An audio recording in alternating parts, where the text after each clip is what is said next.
各位大家好，今次又同大家分享下耶和華見證人對於三位一體嘅誤解，以致咧佢哋常常發問一啲錯誤嘅問題，甚至誤導咗基督徒咧，浪費咗時間喺嗰啲嘅問題上面，大家去互相糾纏。我都想同傳福音嘅基督徒去講下，如果你哋喺街頭遇到耶和華見證人嘅時候，可以點樣去聽清楚佢個問題，將嗰啲嘅問題分咗類之後咧，以致你知道邊啲係應該正面回答，邊啲咧應該先反問翻佢轉頭，等佢知道佢問錯咗方向，嗰個問題唔應該咁樣解答嘅。好，我哋開始。咁耶和華見證人咧，常常混淆咗相信三位一體嘅意思。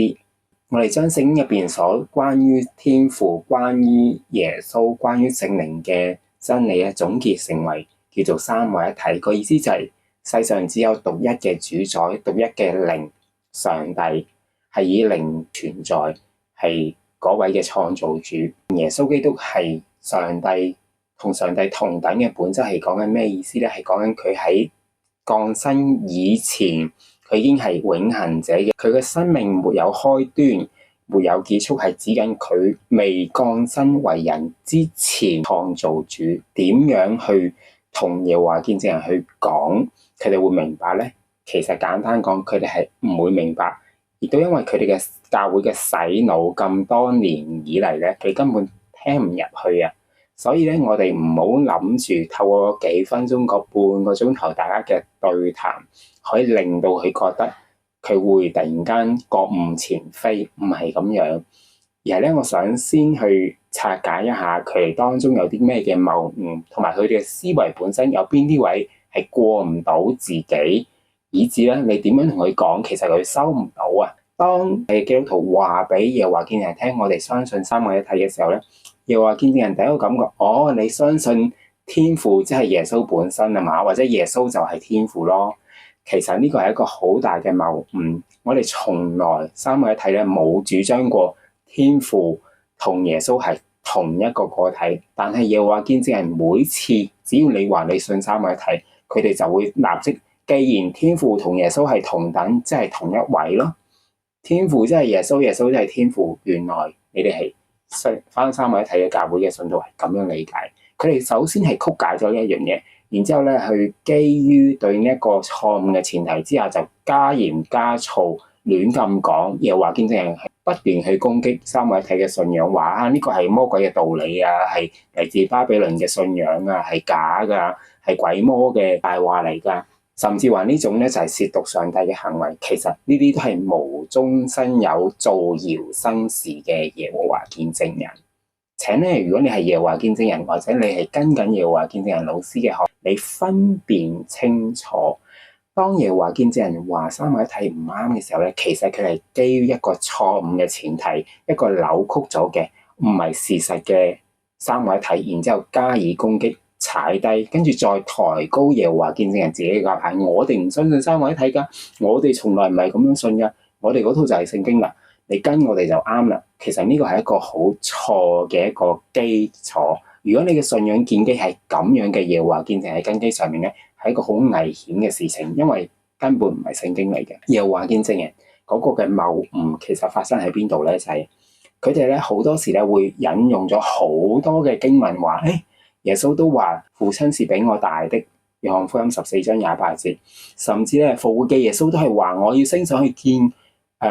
你嘅上帝，即係我嘅上帝，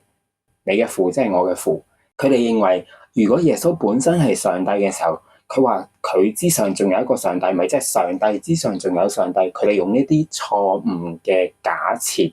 去理解耶穌，其實嗰啲。當耶穌降生為人嘅時候，佢本身喺地上嗰30幾年嘅生命，肉體嘅生命，佢係真係呈現咗100%嘅人係肉身，我哋叫做 fully man， 真係完完全全嘅人。但係佢嘅靈入邊咧，未降生之前咧，佢已經係上帝永在者嘅時候咧，我哋要由嗰個角度去睇。當耶和華見證人不斷攞一啲嘅經文話，耶穌又出生 BB 仔嘅時候咧，會慢慢成長，由冇乜知識到慢慢去掌握，佢係有個學習嘅過程啊。但係上帝全能者係唔需要咁嘅，所以佢唔係全能者啊。咁呢一個又係一個錯誤嘅假設，就係我哋睇住一個人嘅成長、人嘅生命歷程啊嘛。聖經講緊關於耶穌嘅，唔係停喺呢度啊。喺腓立比書嘅第2章嘅第6節至到第8節，講緊耶穌咧，既然係同上帝同樣具有上帝嘅形象，莫非非烏。咁佢下文咧，第2章嘅7至8節亦都講緊佢係取咗奴僕嘅樣式，莫非都魯像人嘅樣式。奴僕同埋人真係人嚟㗎，唔係一個假象投射出嚟。所以前一句講緊上帝嘅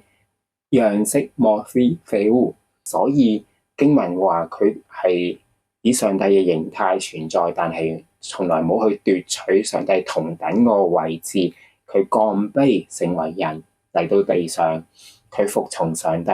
咁以致佢喺復活之後咧，上帝將佢升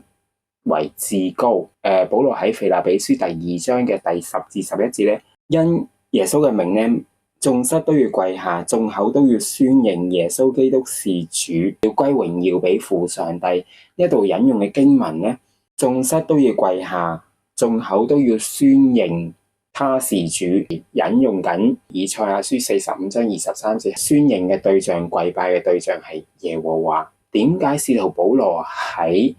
聖靈嘅默示之下，要將呢一個嘅結論擺喺耶穌身上面，係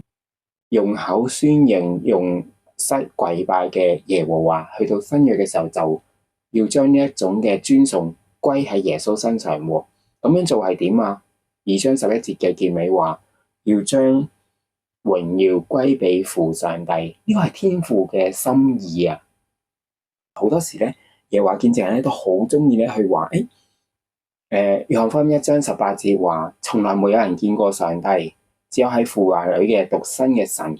將佢顯明出嚟，或者將佢表達出嚟。咁耶和華見證人好中意講，嗱，聖經都話從來冇人見過上帝噶。咁耶穌降生嗰30幾年喺地上嘅日子，人人都見到佢，佢唔會係上帝啦。佢哋會攞呢一個嘅邏輯，但係聖經唔係停喺呢一度啊！耶和華見證人，即使佢哋嘅新世界譯本提摩太前書嘅6章15、16節，他是萬王之王、萬主之主，唯獨他享有不能死嘅生命，人沒有見過他，也不能看見他。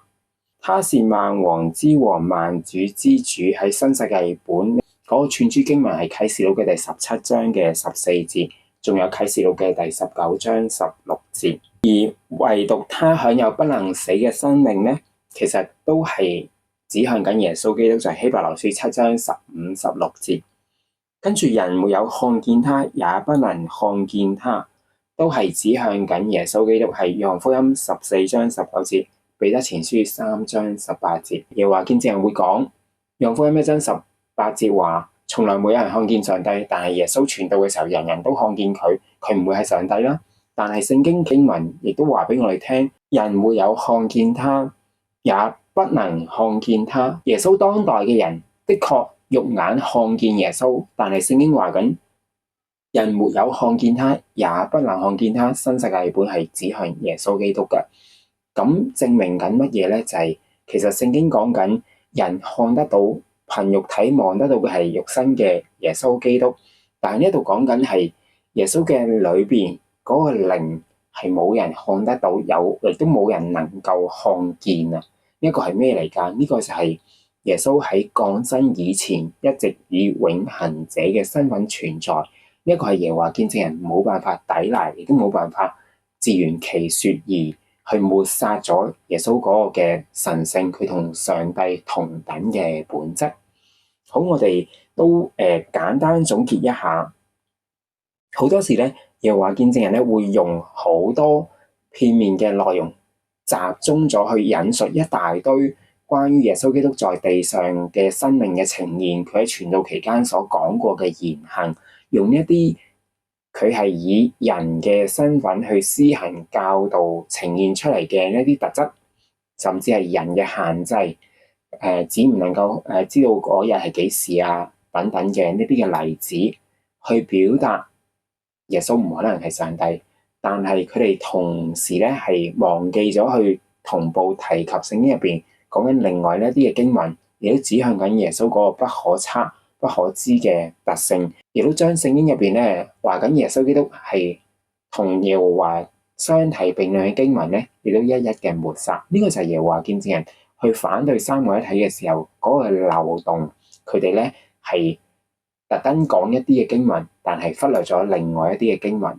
咁以致咧為咗要自圓其說，為咗要迎合佢哋自己神學嘅偏見，刻意去忽略咗聖經另外一啲嘅證據，指明降生之前嘅耶穌，其實聖經一直指向佢就係耶和華上帝。好，咁今日嘅分享嚟到呢度，都歡迎大家訂閱關注，都可以留言交流更多你嘅諗法。好，下次見。